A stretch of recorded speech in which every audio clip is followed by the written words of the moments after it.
ప్రతి విషయంలో ఉపమానం చెబుతూ ఆయన వాక్యాన్ని బోధించాడు. హల్లెలూయా. కనుక ఒక మాట మనం చూసుకున్నాము. ఒక షావుకారు చేసిన పని ఏంటి మనం చూద్దాము. ఉదాహరణ తీసుకుని ఒక షావుకారు వ్యాపారం చేసినటువంటి ఒక షావుకారి ఏం చేశారట, ఆ షాపులోని ఒక పక్క పప్పులు, ఉప్పులు, బియ్యం, నూనె, పందారు రకరకాల నిత్యావసర వస్తువులు ఒక పక్క పెట్టాడట. ఒక పక్క అలా విగ్రహాలు పెట్టాడట, బొమ్మలు.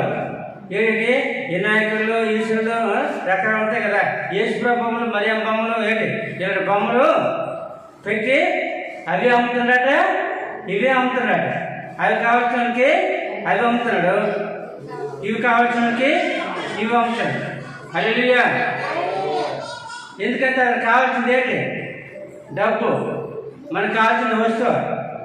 కాబట్టి మనము కొట్టుకెళ్ళేటప్పుడు మనకు నచ్చిన వస్తువు మనం కొంటాం కదా, కొంతము కొనం. అలాగని చెప్పి చావుకారు, అందుకే చావుకారికి అతి తెలివితేటలు అంటారు. నేను తప్పు అనలేదు, ఎక్కువ తెలివితేటలు అంతే. ఏంటి 4 రకాలు అమ్మితే 4 రూపాయలు వస్తాయని ఆశ ఉంటుంది, తప్పు లేదు, వాళ్ళ వ్యాపారం అది. హల్లెలూయా. అయితే అదే చూడండి, ఇప్పుడు లోకం కూడా అలాగుందని యేసుప్రభువు చెప్తాను. చూడండి. హల్లెలూయా. వాక్యంలోకి వెళ్ళిపోతాం. మొదటి రాజుల గ్రంథము 18వ అధ్యాయము. అందరూ కూడా చాలా జాగ్రత్తగా వినండి. షావుకారు చేసేది వ్యాపారం, అదే వ్యాపారం. తన జీవన పొందుకోవాల్సిన వ్యాపారం చేస్తూ ఉన్నాడు. అందుకే ఇక్కడ ఒక దైవజనుడు, దైవ సేవకుడు మాట్లాడుతున్నాడు. చూడండి. మొదటి రాజుల 18:21. ఏలియా,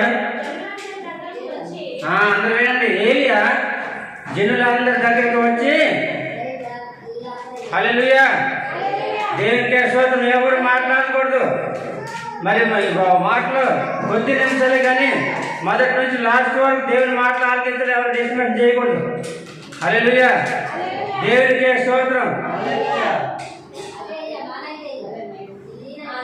ఏలియా అనేటువంటి దైవజనుడు, అమ్మ ఇది వీడియో అవుతుంది, మన సంఘానికి అవమానం తెస్తారా, మరి మంచి చేస్తారు, మీ ఇష్టం మరి. హల్లెలూయా. దైవజనుడు అయినటువంటి ఏలియా జనులందరి దగ్గరికి వెళ్ళి ఇలాగ మాట్లాడుతున్నాడు. చదవండమ్మా. ఏలియా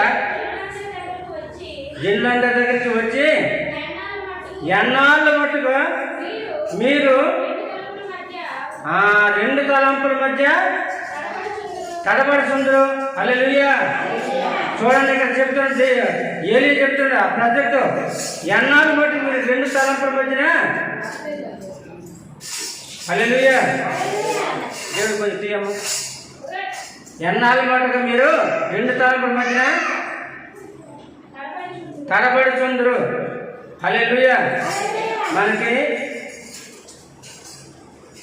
ఇక్కడ ధనార్థం ఏంటంటే బొమ్మలు అమ్మడానికి, సామాన్లు అమ్మడానికి కారణం ఏంటి? అక్కడ కూడా అడగలేదు. హల్లెలూయా. ఎందుకే అర్థమవుతుందా అని ఆలోచిస్తుందా లేదా? హల్లెలూయా. దేవునికి స్తోత్రం. ఇక్కడ దీనికి అర్థం అయితే ఏ మాట్లాడతాడు, ఎన్నాళ్ళ మటుకు మీరు 2 తలంపుల మధ్య తడబడుతుండ్రు. 2 తలంపులు తెలిసిన ఇటు దేవుడు కావాలి, అటు లోకము కావాలి అనుకోకూడదు. హల్లెలూయా. దేవుడా లోకమా? ఏది కావాలి? దేవుడు కావాలంటే దేవుడు చెప్పినట్టు దేవుడి ప్రకారంగా నడుచుకుంటే నీకు మేలు జరుగుతుంది. నువ్వు ఆశీర్వాదానికి వారసుడు అవుతావు. దేవుడు నిన్ను దీవిస్తాడు. హల్లెలూయా. దేవుడికి స్తోత్రం. చదవండి. యెహోవా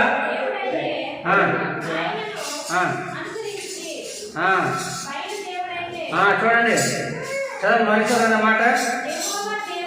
నాకు జస్మెంట్స్ అవుతుంది అమ్మ. అందరూ ఆలకించండి. నీ మనసు పూర్తిగా ఎవరు దేవుడైతే ఆయన్ని అనుసరించండి. యెహోవా దేవుడైతే, యెహోవాని నువ్వు నమ్ముకున్న దేవుడు నిజమైన దేవుడైతే ఆయన్ని అనుసరించు. యెహోవా దేవుడైతే ఆయన అనుసరించి, ఆయన నమ్ముకొని ఆయన మాట ప్రకారంగా జీవించు. ఆయన వాక్యానికి లోబడు. లేదు బయలే దేవుడు అనుకున్నావు అనుకో, బయలు దేవతలు నాకు దేవుడు ఆలనకును ఆలనిజమైన దేవుడు నువ్వు అనుకున్నావు అనుకో, వాటిని ఆరాధించు.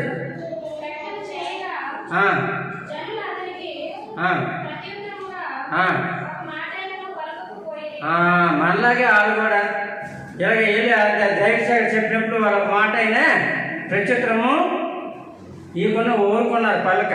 హల్లెలూయా, దేవునికే స్తోత్రం. ఇప్పుడు ఒక 2 పడవల మీద అడిగేస్తాడు అనుకో, అదే తెలివితేటలు ఉంటారు కదా, అడేంటి ఏం చేసాడా, ఒక పడవ మీద వెళ్తే నాకు టికెట్ డబ్బులు అడుగుతాడు అని చెప్పేసి ఆడ ఆలోచన. ఈ పడవలు నాకు కాలేజ్ లేట, ఆ పడవలు నాకు కాలేజ్ లేట. ఎందుకంటే ఒంటి మీద 2 అన్ని పడవలు ఒక దగ్గరే ఉంటాయి. మీరు బీచ్ చూసి వస్తారు, బీచ్ చాలామంది చూసి వస్తారు, బోట్లన్నీ ఒక దగ్గరే పెడతారు. అయితే ఎక్కడికెక్కడికి వెళ్ళలేదు దానికి ఎక్కుతారు కదా. అయితే మన తెలివైన ఏం చేశాక ఏదో ఒక దాంట్లో ఉంటే టికెట్ డబ్బులు ఇవ్వాలా అని చెప్పేసి దాంట్లో ఒక కాలు దీంట్లో ఒక కాలు పెట్టారట.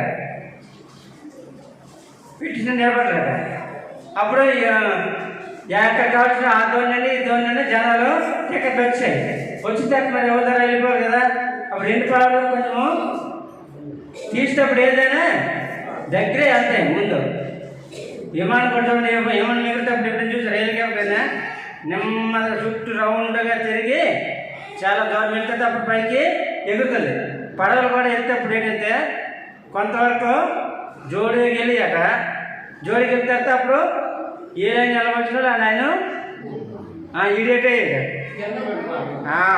అటు వెళ్ళదు ఇటు వెళ్ళదు, మధ్యన పడిపోయాడు. మన జీవితం మనకు ఉండకూడదు. ఏది అంటుండ్రు ఎంతవరకు మీరు 2 తలంపుల మధ్య తలబడుతుంటారు. ఏదో ఒక నిర్ణయం తీసుకోండి. యెహోవా దేవుడా ఆయన అనుసరించండి. నేను బయలుదేవుడు అనుకుంటున్నావా? బయలుదేవత తెలిసిన లోపల ఉన్నటువంటి దేవతలు అవి అనుకుంటున్నావా? వాటిని అనుసరించు. వాటిని అనుసరిస్తే ఎక్కడికి వెళ్తాము మనందరికీ తెలుసు. నరకానికి అగ్నిగుండంలోనికి పర్వాలని చూసి అక్కడ కంపెనీలు ఉన్నాయి. ఇక్కడ ఆ కంపెనీలోని ఇది మన జారుడు బాలినాక అక్కడైతే పర్రం అని మిల్లులోనికి వెళ్ళిపోతుంది. మీరు ఎప్పుడు చూసలేదు శవము కాల్చినటువంటి మిషన్లు ఉంటాయి. హల్లెలూయా. అయితే చాలా మరి ప్రభుత్వం చాలా దగ్గర వల్లకల్లో కట్టారు కానీ ఎక్కడ మిషన్లు బిగించలేదు. అవునా కదా? వలకల్లో పడవ కట్టే చూసారా? ఇల్లు నీటి ట్యాంకులు కట్టినట్టుగా అది ఏంటనుకుంటున్నాం వర్షం వాకట్లోని శవాల్ని కాల్చడానికి. కానీ ఆ మిషన్లు ఎక్కడ తయారైనా బిగించలేదు. మిషన్లు పడితే మనం ధాన్యం పోసినట్టుగా మిషన్లు పడితే చిన్న చిన్న అగ్గితోపులాగా గుండ అయిపోయి మాడిపోయి మర్చిపోతుంది. హల్లెలూయా. అలాంటి అగ్నిగుండంలోనికి నువ్వు వెళ్ళకుండా ఉండాలంటే నీ సత్యం తెలుసుకో, నిజం తెలుసుకో. హల్లెలూయా. సత్యానికి నువ్వు చెవి ఎక్కాలి. హల్లెలూయా. మొదటి యోహాను పత్రిక 5వ అధ్యాయము 20-21 వచనం. దేవుడికే స్తోత్రం. మొదటి యోహాను పత్రిక 5వ అధ్యాయము 20-21 వచనం. మనము దేవుని కుమారులమై యేసుక్రీస్తు నందున్న వారమై సత్యవంతుని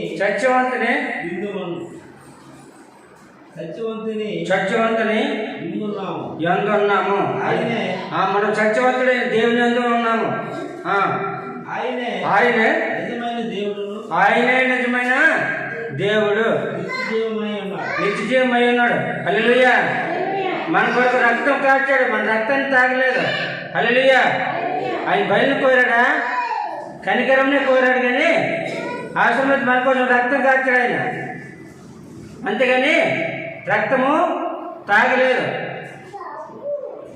దేవునికే స్తోత్రం.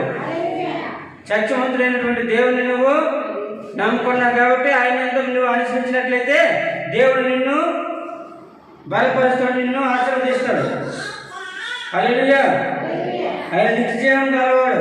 ఆయన నిత్యజీవం గలవాడు, పరలోకం ఇచ్చేవాడు, పరిశుద్ధుడైన దేవుడు, నీకు మోక్షాన్ని ఇచ్చినటువంటి దేవుడు.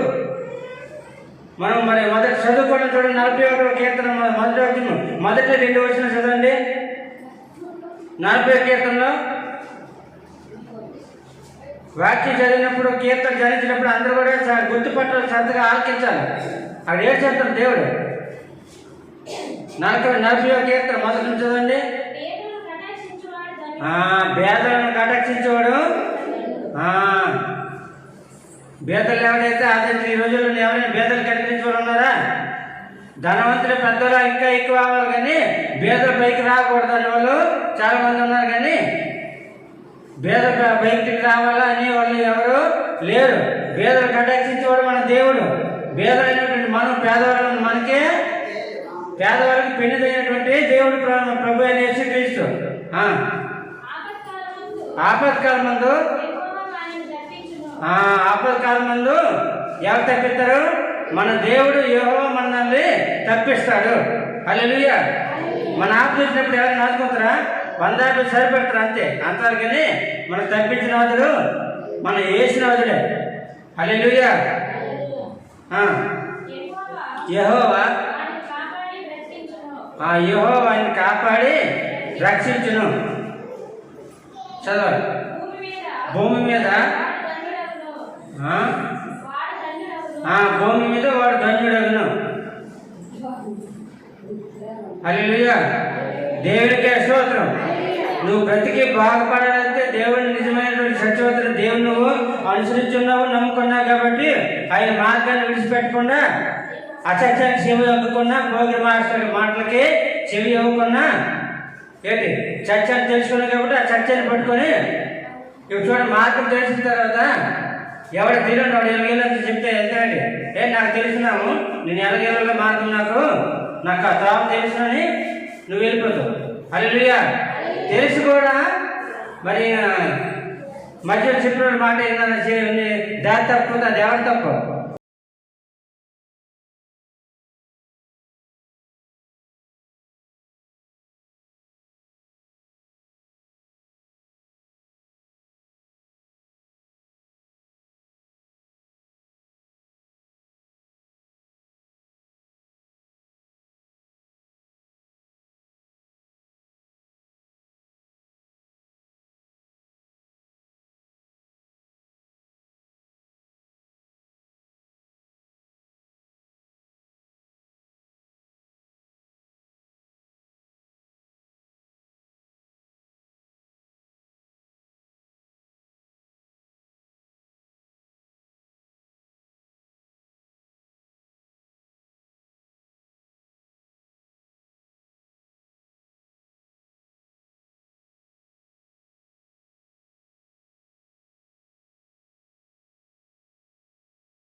మొదటి అధ్యాయము, మాలకి గ్రంథం మొదటి అధ్యాయము, మాలకి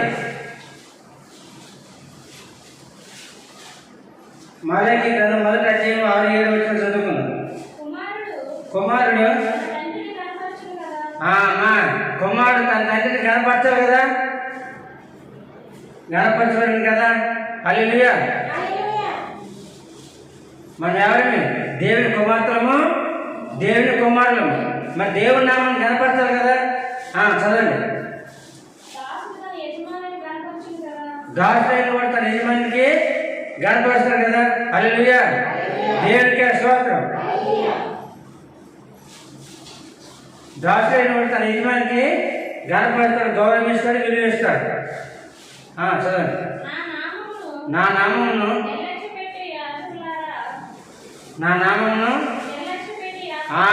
నిర్లక్ష్య పెట్టి నేను తండ్రినైతే నాకు రావాల్సిన ఘనత ఏది? హల్లెలూయా.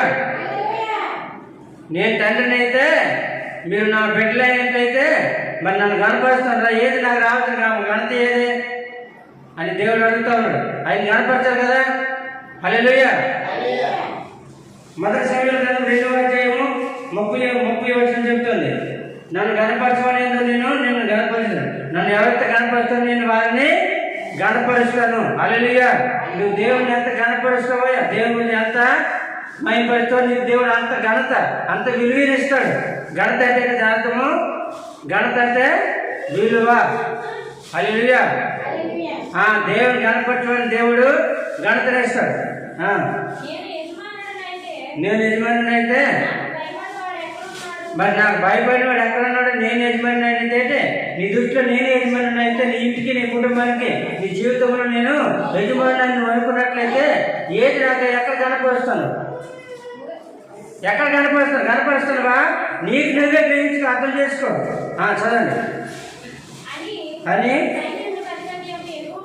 అని సైన్యంలో అధిపతి యెహోవా మిమ్మల్ని అడుగుగా ఏం చేసి మీ నామను నిర్లక్ష్యం చేసి అడుగుదు.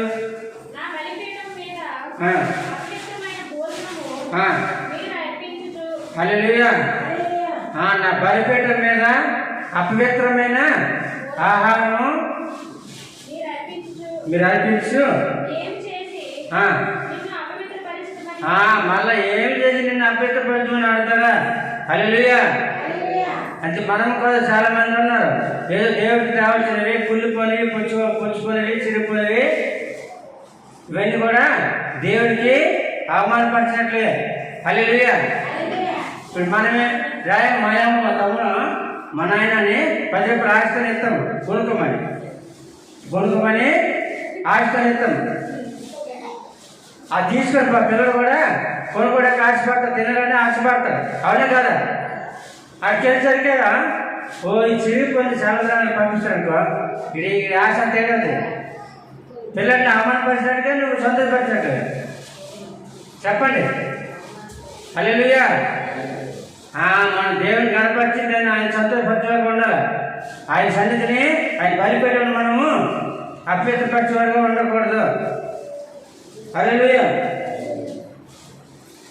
చూడండి, సామెతల గ్రంథము 8వ అధ్యాయం 18వ వచనం. సామెతల గ్రంథము 18వ వచనం. హల్లెలూయా. సామెతలు 8:18.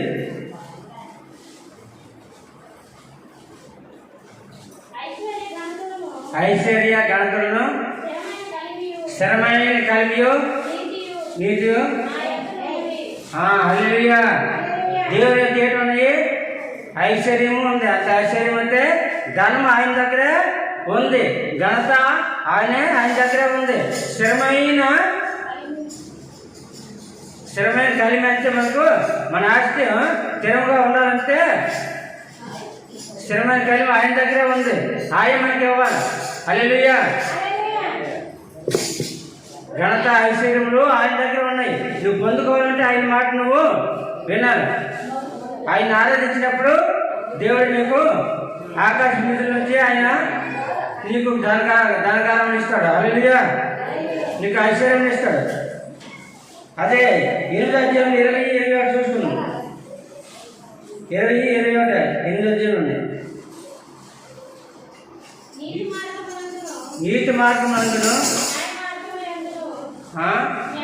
న్యాయ మార్గమునందును నేను నడుచున్నాను. నన్ను ప్రేమించే వారిని నేను నీతి మార్గమందు న్యాయ మార్గమందు నడుచున్నాను. నన్ను ఎవరైతే ప్రేమిస్తారో వారిని ఆస్తికర్తలుగా చేస్తాను అంటున్నాడు. హల్లెలూయా. అర్థమవుతుందా? మన ఆస్తికర్తలుగా చేయబడి ఆయనే కాబట్టి మనము ఆయన మనం విశ్వాసం ఉంచి ఆయన మాట ప్రకారంగా నడుచుకోవాలి. హల్లెలూయా. దేవునికే స్తోత్రం. ముగించుకున్నాం. లాస్ట్ మాటగా మత్తయి సువార్త 7వ అధ్యాయము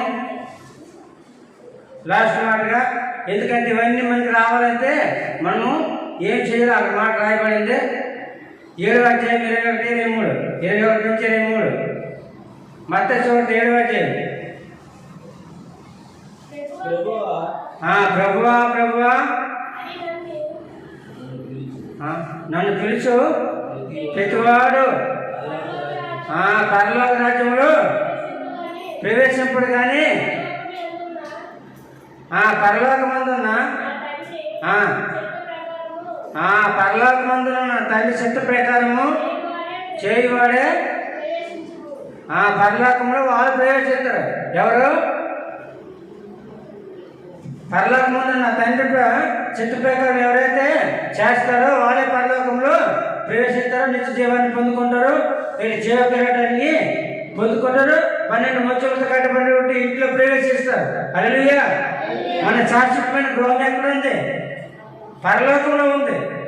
ఇక్కడ ఇన్ని అద్దాలతో కట్టినా ఎన్ని డిజైన్లు కట్టినా ఏంటి ఇక్కడ పోవాల్సిందే. కొరింథీ రాసిన పత్రిక 5వ అధ్యాయం చెప్తున్నట్టయితే భూమి మీద మన గుడారమైన నివాసము చిద్రమైపోను. హల్లెలూయా.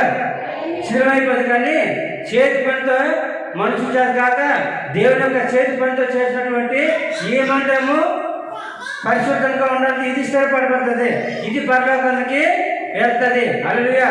వెళ్ళాలంటే మనం తండ్రి శక్తి ప్రకారంగా నడుచుకోవాలి. తండ్రి మాట వినాలా, తండ్రిని కనపరచాలా, తండ్రి నామాన్ని మహిమపరచాలా. హల్లెలూయా. అలా చేయకుండా దేవుడి మాట వినకుండా ప్రభు ప్రభు అంటే దేవుని రాజ్యానికి వెళ్ళిపోతారా? ఎవరైతే తండ్రి పరలోకమందు తండ్రి చిత్త ప్రకారం ఆయన ఇష్ట ప్రకారం ఎవరు చేస్తారో వాళ్ళు పరలోకానికి వెళ్తారు. హల్లెలూయా. అది నువ్వైనా నేనైనా నా కుటుంబమైనా. హల్లెలూయా. మా ఆయన పాస్టర్ కాదు, నేను ఆయన వెళ్ళిపోతాను. దేవుడు ఒప్పుతాడా? చెప్పండి. తలుపు వేసేస్తాడు. నీకు అర్హత లేదని. అలా రావాలంటే సేవకుడు ఏ పని చేస్తే సేవకుడు అదే పని చేయాలి. అది మీకు నాకు అందరికీ ఒకటే బాధ్యత. హల్లెలూయా. దేవుడికి పక్షపాతము లేదు. అది మీ బిడ్డలైనా మా బిడ్డలైనా ఎవరి బిడ్డలైనా ఎవరైనా సరే దేవుని కానీ నామాన్ని బట్టి అంగీకరించిన వారు మాత్రమే, ఆయన నామం ప్రార్థించిన వారు మాత్రమే రక్షింపబడతారు. ఆయన చెప్పక జరిగించిన వారే పరలోక రాజ్యానికి వారసులు అవుతారు. హల్లెలూయా. కనుక మనందరూ కూడా దేవుని మాట వినాలి. దేవుని మాట వినాలి. విన్నప్పుడు దేవుడు మన మాట వింటారు.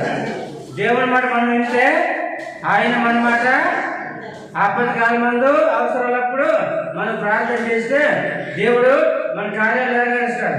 హల్లెలూయా. కనుక పిల్లలారా దేవుని మాటలు వినండి. మీరు వినాలా, మీరు ఆశీర్వదించబడాలి, దీవించబడాలి. మీ అందరి కోసము ప్రతిరోజు ఉదయం సాయంత్రము మరి మన సంఘం కోసము కాదు, లోకమున్న ప్రతి ఒక్కరి కోసము, దైవ సేవకుల కోసము, సేవకుల కోసము, మరి సువార్తకుల కోసము, మరి విశ్వాసుల కోసము, రోగుల కొరకు, మరి వికలాంగుల కొరకు, అనేకుల కొరకు, చిన్న బిడ్డలు, యవనస్తులు, వృద్ధుల కొరకు, అందరి కొరకు మరి ఒక దైవ సేవకులు దేవుడు నాకు ఇచ్చిన బాధ్యత ప్రకారంగా నేను అందరి కొరకు ప్రార్థన చేస్తూ ఉన్నాను. కనుక మీరు కూడా ప్రార్థన చేయండి. హల్లెలూయా. గత వారం మనం చూసుకున్నాము. పాపం అంటే ప్రధానమైన పాపం ఎక్కడ తెలిసిన ఆజ్ఞ అతిక్రమమే. దేవుని మాట తప్పిపోవడము పాపము, ప్రార్థన చేయకపోవడం కూడా పాపమే. హల్లెలూయా. ప్రార్థన చేయకపోవడం కూడా పాపం. కనుక అందరూ కూడా ప్రార్థన చేయండి, మీకోసం నేను చేస్తాను. మీరు అందరూ కూడా బాగుండాలి, మీరు ఆశీర్వదింపబడాలా, ఆశీర్వాదానికి వారసు రావాలని కోరుకుంటూ ఉన్నాను. హల్లెలూయా. ఈ కొద్ది మాటలు దేవుడు దీవించను కాక. ఆమేన్. హల్లెలూయా. దేవునికి స్తోత్రం.